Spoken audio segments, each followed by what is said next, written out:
Info, c'est à la bonne heure sur GTV. Bonsoir à toutes et à tous. Merci de suivre l'actualité de ce lundi 12 mai 2024. Donc voici les titres. Vers une éventuelle séparation entre Barthélémy Diaz et Khalifa Ababacar Sall, Mamadou Sy Albert, pas surpris. Selon le journaliste analyste politique, cette situation a été prévisible, mais averti sur ses conséquences qui vont être négatives aussi bien pour l'un que pour l'autre. Son analyse dans ce journal. L'environnement des affaires et le capital humain au cœur des débats à l'occasion d'un atelier organisé par le ministère de l'Industrie et du Commerce. Une activité qui a regroupé l'ensemble des parties prenantes pour réfléchir sur la stratégie nationale de la promotion et du développement des PME-PMU. Le compte-rendu vous sera proposé dans cette édition. Et puis, reportage du jour, l'approvisionnement du marché en oignons et pommes de terre à quelques semaines de la Tabaski en question. La rédaction a fait un tour au marché Castor où les commerçants rassurent quant à la disponibilité, non sans partager leurs inquiétudes quant à l'écoulement de leur stock. Ce sera dans le reportage du jour en fin d'édition. Tout de suite, le développement. À moins de 3 semaines.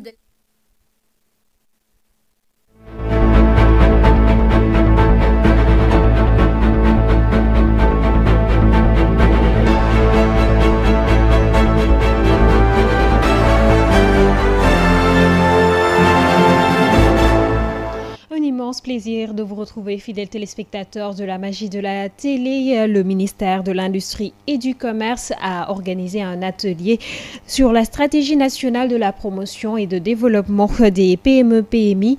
Il vise à faire émerger un tissu entrepreneurial dynamique, inclusif et compétitif.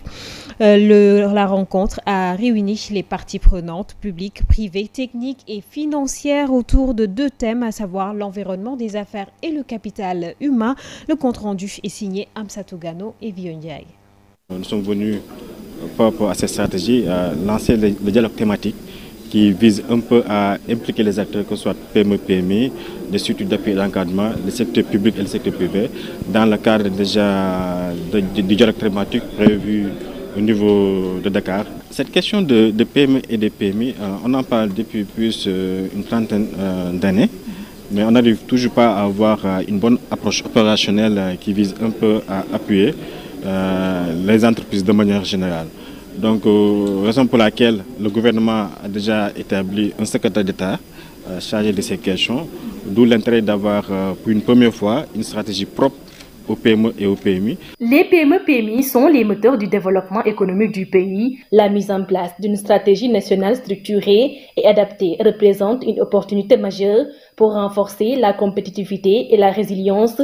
Selon Adam Alam, représentant du secteur privé, il est nécessaire dans chaque secteur d'activité qu'il y ait une stratégie qui s'adapte à la stratégie globale qui est la vision Sénégal 2050.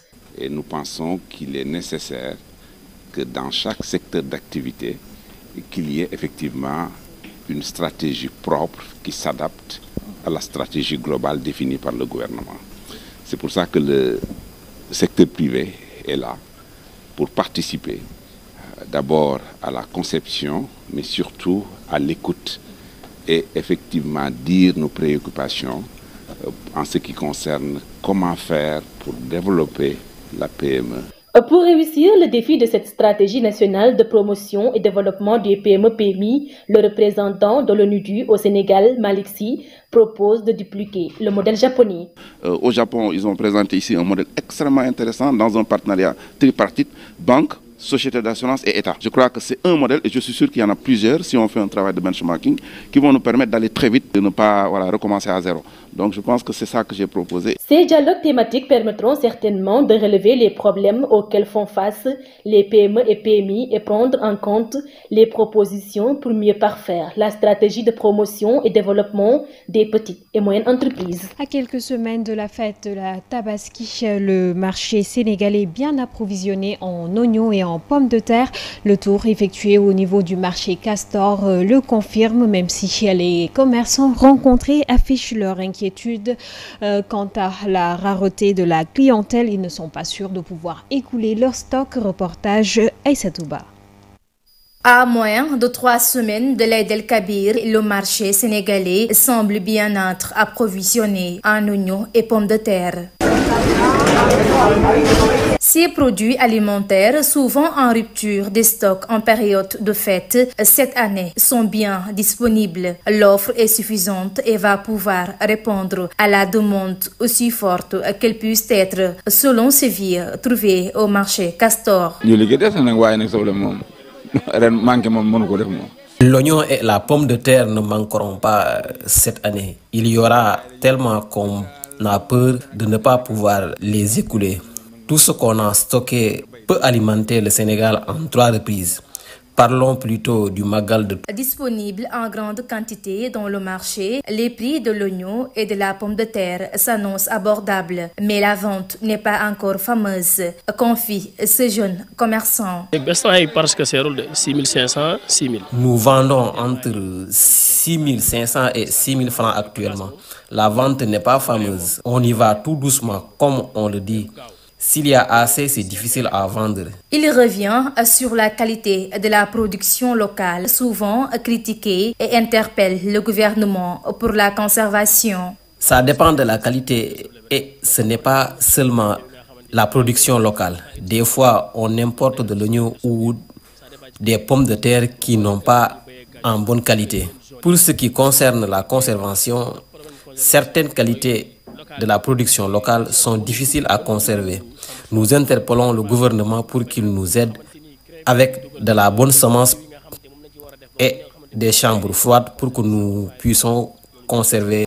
Denrées alimentaires essentielles pour la fête de Tabaski, l'oignon et la pomme de terre seront donc au rendez-vous cette année en quantité et à des prix abordables, même si, selon les commerçants rencontrés au marché de Castor, les clients se font encore désirer. Mais ils gardent quand même l'espoir pour les jours à venir. Politique à présent, Barthélémy Diaz s'apprête à officialiser sa séparation politique avec Khalifa Ababacar Sall, leader historique de la plateforme Taxawu Sénégal. Pour l'analyste politique Mamadou Sy Albert, cette situation était prévisible et cette séparation ne profite ni à l'un ni à l'autre, suivant les propos du journaliste et analyste politique qui s'est entretenu au téléphone avec Ndella Ndiaye. Disons qu'on sentait quand même ce divorce se profiler entre les deux hommes depuis les législatives. On a vu Barthélémy a pris ses responsabilités en créant une coalition qu'il a dirigée. Depuis cette période-là, ils ont une relation très compliquée. Barthélémy était beaucoup plus distant, beaucoup plus autonome. En plus, on n'a pas vu Khalifa réellement participer à la campagne des législatives à côté de Barthélémy. Il y a eu également beaucoup de départs de cadres de Taxawu, des départs qui seraient liés au malaise que Taxawu vivait. Donc tout ça explique aujourd'hui la rupture. Barthélémy va laisser quand même un vide. Je pense que ça ne peut profiter ni à Khalifa ni à Barthélémy. Ils sont ensemble depuis plus d'une dizaine d'années. Ils ont vécu le PS, ils ont vécu Taxawu. Se séparer, c'est s'affaiblir. L'avenir de Barthélémy, est un avenir très quand même sombre.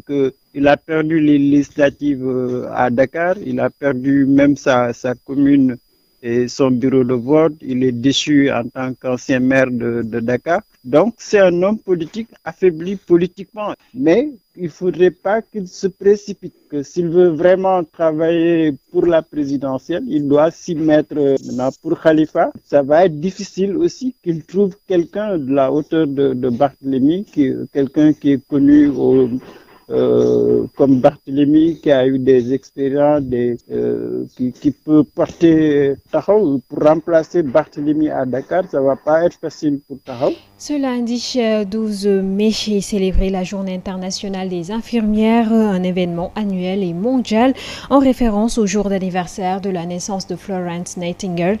Elle est célébrée en mémoire des nobles actes accomplis par les infirmières et infirmiers pour la société, une occasion l'occasion pour Hamidou Diallo, pharmacien infirmier d'État à l'hôpital Fann, de revenir sur l'historique de la journée et l'importance des infirmières et infirmiers dans les structures sanitaires. Suivons les propos de Hamidou Diallo, joint au téléphone par Mansour Djassé. Donc, la journée internationale des infirmières est célébrée chaque année le 12 mai, date de la naissance de Florence Nightingale. Cette journée rend hommage au rôle essentiel des infirmières dans les soins de santé, la société et l'économie mondiale. Également est l'occasion de reconnaître la pénibilité des conditions de travail, surcharge de travail, burn-out nombreux des professionnels de l'art infirmière.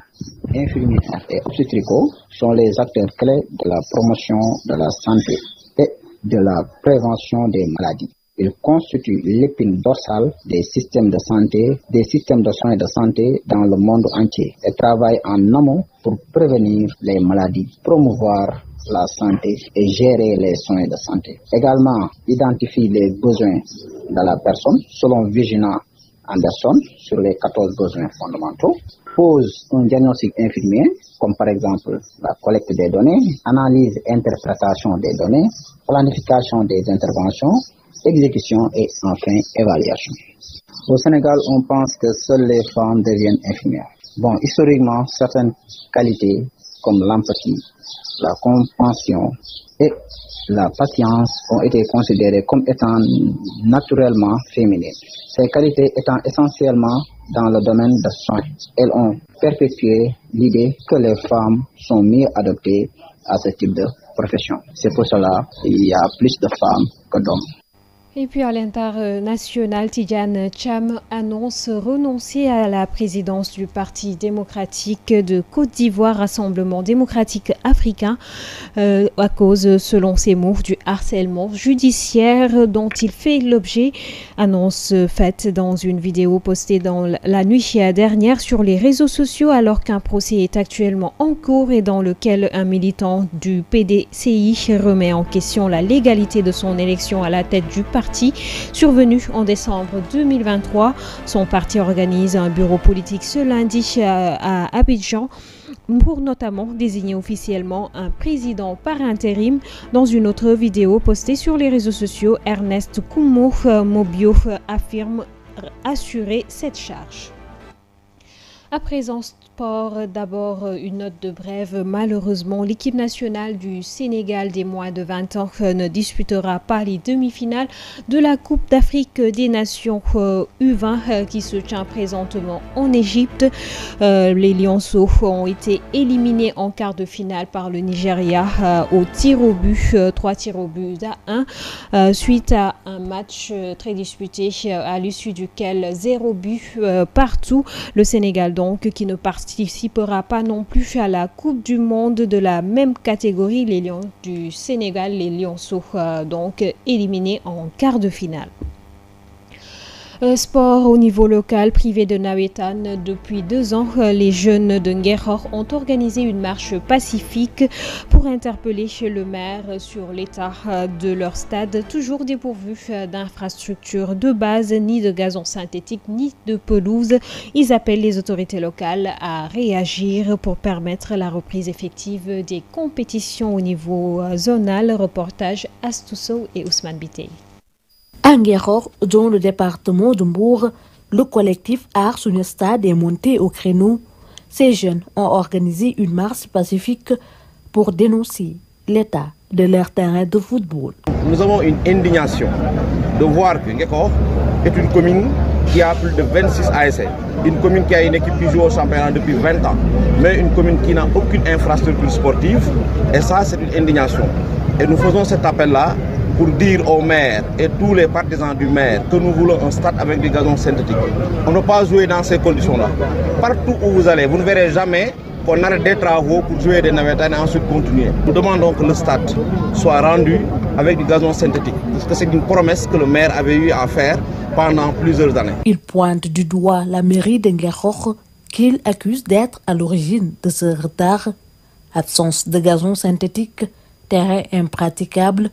Pour eux, le sport est abandonné dans cette localité. Donc il faut rappeler qu'aussi le stade a démarré, presque ça va faire 10 ans. Donc aujourd'hui encore, on est là au même stade. Ça fait 2 ans qu'il n'y a pas eu de navétane. Les ASC les plus représentatives n'accepteront pas de jouer. La jeunesse qui doit jouer un navétane sont là avec nous. Ils ne veulent pas jouer, ils ne vont pas jouer sur des risques. Quitte à ce qu'on ne joue pas cette année, mais avant de jouer là-bas, nous on ne va pas accepter que nos enfants, que nos frères, nos cousins vont jouer sur ce tas de ferraille-là, puisque là vous voyez c'est une brousse, donc ce n'est pas un stade. Et nous exigeons que le maire fasse ses promesses. C'est ça que nous voulons. Nous voulons du synthétique, les gars. Nous voulons synthétique. Nous voulons synthétique. Les jeunes espèrent une réaction rapide des autorités pour offrir à Nguerhor un stade digne de ce nom. Et puis en bref, à l'international, pour clore cette page sportive, l'international marocain du Paris Saint-Germain, Achraf Hakimi, a été élu prix Marc-Vivien Foé, RFI France 24, récompensant le meilleur joueur africain de Ligue 1 de la saison 2024-2025. Le latéral marocain a été placé sur le podium avec 97,5% des votants.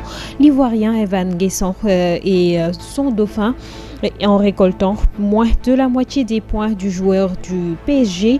Le milieu du RC Strasbourg, Habib Diarra, ferme la marche du podium. C'est ce qui met un terme à cette édition du lundi. Merci de l'avoir suivi. Excellente suite de programmes en compagnie de GTV. Bonsoir.